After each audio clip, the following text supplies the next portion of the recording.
Ya, pemirsa, kita awali dengan informasi pertama, hubungan diplomatik dan perekonomian antara Indonesia dan Prancis semakin erat. Kunjungan bilateral Presiden Prabowo Subianto disambut hangat Presiden Emmanuel Macron. Indonesia dan Prancis sepakat untuk memperkuat diplomasi dan hubungan bilateral perekonomian. Kehadiran Presiden Prabowo Subianto disambut barisan pasukan kehormatan berjajar rapi. Presiden Emmanuel Macron menyambut Presiden Prabowo dengan penuh kehangatan. Kedua pemimpin negara berjabat tangan dan melakukan sesi foto bersama sebelum memasuki ruang jamuan istana. Hangatnya diplomasi Presiden Prabowo dan Presiden Macron tercermin dalam kehangatan meja makan yang mewah dan elegan di Istana Elysee yang bersejarah. Diplomasi meja makan ini menjadi saksi keharmonisan hubungan diplomatik antara Indonesia dan Prancis. Di ruang jamuan yang ditata secara elegan, Presiden Prabowo disuguhi rangkaian hidangan khas Prancis. Dalam suasana penuh keakraban, kedua pemimpin negara memanfaatkan kesempatan tersebut untuk bertukar pandangan mengenai berbagai isu strategis bagi kedua negara maupun global. Jamuan santap malam di Istana Elysee ini bukan hanya sekedar sebagai bentuk agenda protokoler semata, melainkan sebagai simbol diplomasi yang membentuk komitmen dan persahabatan dua bangsa untuk terus melangkah bersama di tengah dinamika global. Dari Paris, Prancis, IDX Channel. Indonesia dan Uni Eropa resmi menandatangani Exchange of Letters atau pertukaran surat kesepakatan perdagangan yang komprehensif. Penandatanganan ini semakin memperkuat perjanjian Indonesia-European Union Comprehensive Economic Partnership Agreement atau IEU-SEPA. Exchange of Letters atau pertukaran surat antara Indonesia dan Komisi Eropa semakin memperkuat kesepakatan IEU-SEPA. Penandatanganan antara Menteri Koordinator Bidang Perekonomian Erlangga Hartarto dengan Komisioner Perdagangan Komisi Eropa Maroš Šefčovič di Brussels menandai pencapaian penting dalam proses agreement IEU-SEPA. Menko Erlangga menegaskan kesepakatan Exchange of Letters ini sebagai bentuk mendorong percepatan perdagangan dan perluasan pasar antara Indonesia dan Uni Eropa secara konstruktif, konklusif, konkret, dan substansial yang saling menguntungkan. A big days to celebrate when our President Prabowo and President Ursula von der Leyen will announce this political. Pemirsa, hadirnya Exchange of Letters antara Indonesia dan Uni Eropa semakin memperkuat kemitraan ekonomi komprehensif untuk perluasan pasar ekspor kedua pihak. Menteri Investasi dan Hilirisasi Rosan Roslani menegaskan perjanjian kemitraan ekonomi komprehensif antara Indonesia dan Uni Eropa akan semakin meningkatkan nilai perdagangan secara signifikan. Di mana Rosan menjelaskan kemitraan Indonesia-Uni Eropa menjadi pasar yang besar karena menggabungkan populasi kedua kawasan dengan populasi lebih dari 700 juta jiwa. Menteri Rosan memproyeksikan nilai perdagangan antara Indonesia dan Uni Eropa bisa meningkat hingga mencapai 60 miliar dolar Amerika Serikat per tahun dari saat ini sekitar 30 miliar dolar Amerika. Tercatat hingga saat ini nilai perdagangan Indonesia dan Uni Eropa mencapai 30,1 miliar dolar Amerika pada tahun 2024 dengan nilai ekspor dari Indonesia mencapai 17,5 miliar dolar Amerika.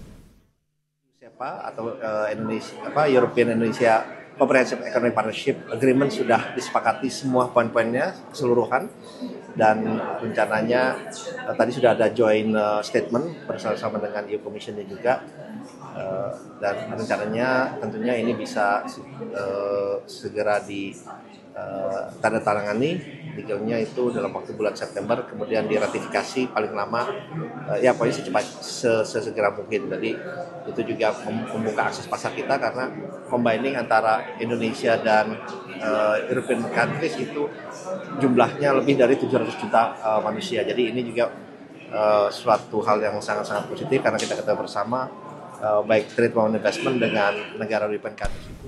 Itu dia tadi bagaimana kemudian update yang dilakukan antara Indonesia dan juga EU-SEPA begitu ya, terkait dengan perdagangan. Kita harapkan memang sebetulnya kan perjalanan comprehensive partnership ini sudah berlangsung sangat lama gitu ya, tapi banyak juga polemiknya terkait dengan perdagangan CPO. Indonesia juga merasa selalu dirugikan begitu ya. Kemudian juga terkait dengan perdagangan selama ini kayaknya Indonesia yang lebih banyak jadi pangsa ekspornya mereka begitu dibanding Indonesia yang ekspor, karena kalau Indonesia ekspor kebanyakan memang masih komoditas mentah begitu ya, kayaknya nilai tambahnya masih kurang. Kita harapkan memang nilai tambahnya juga bisa betul-betul ditingkatkan, bukan hanya sekedar kerjasamanya semata begitu ya. Ya, karena ini juga kemarin melanjutkan pertemuan antara Presiden Prabowo dan juga Presiden Komisi Eropa begitu ya, Ursula von der Leyen, terkait dengan perdagangan kedua negara ataupun kawasan begitu ya dengan Uni Eropa, dan bahkan menyepakati tarif yang sama-sama dipermudah begitu ya untuk kemudian akses pasar baik untuk Indonesia ataupun Uni Eropa, dan kita harapkan ini bisa menjadi upaya positif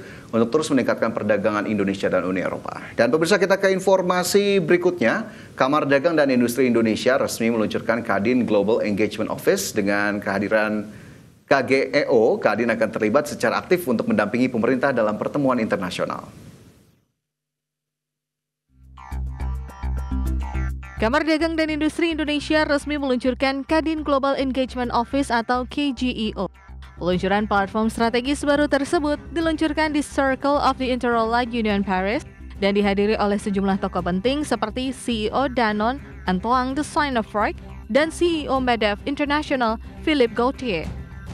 Menurut Ketua Umum Kadin Indonesia Anindya Bakri, alasan pembentukan KGEO dikarenakan pemerintah Indonesia di bawah Presiden Prabowo aktif di dunia internasional dalam rangka menjalin hubungan diplomasi yang baik dengan negara-negara lain. Dengan kehadiran KGEO, Kadin akan terlibat secara aktif untuk mendampingi pemerintah dalam pertemuan internasional seperti G20, BRICS, OECD, hingga WEF. Perdagangan dan juga investasi. Inilah gunanya Kadin Global Engagement Office. Nah, karena kita melihat bahwa Kadin itu mendampingi pemerintah untuk kegiatan-kegiatan multilateral seperti ASEAN, APEC, lalu sampai ke G20, lalu nanti BRICS, OECD, COP, World Economic Forum. Nah, tapi kita pengen mempunyai suatu narasi yang konsisten dan ujungnya membawa manfaat untuk tadi perdagangan dan investasi.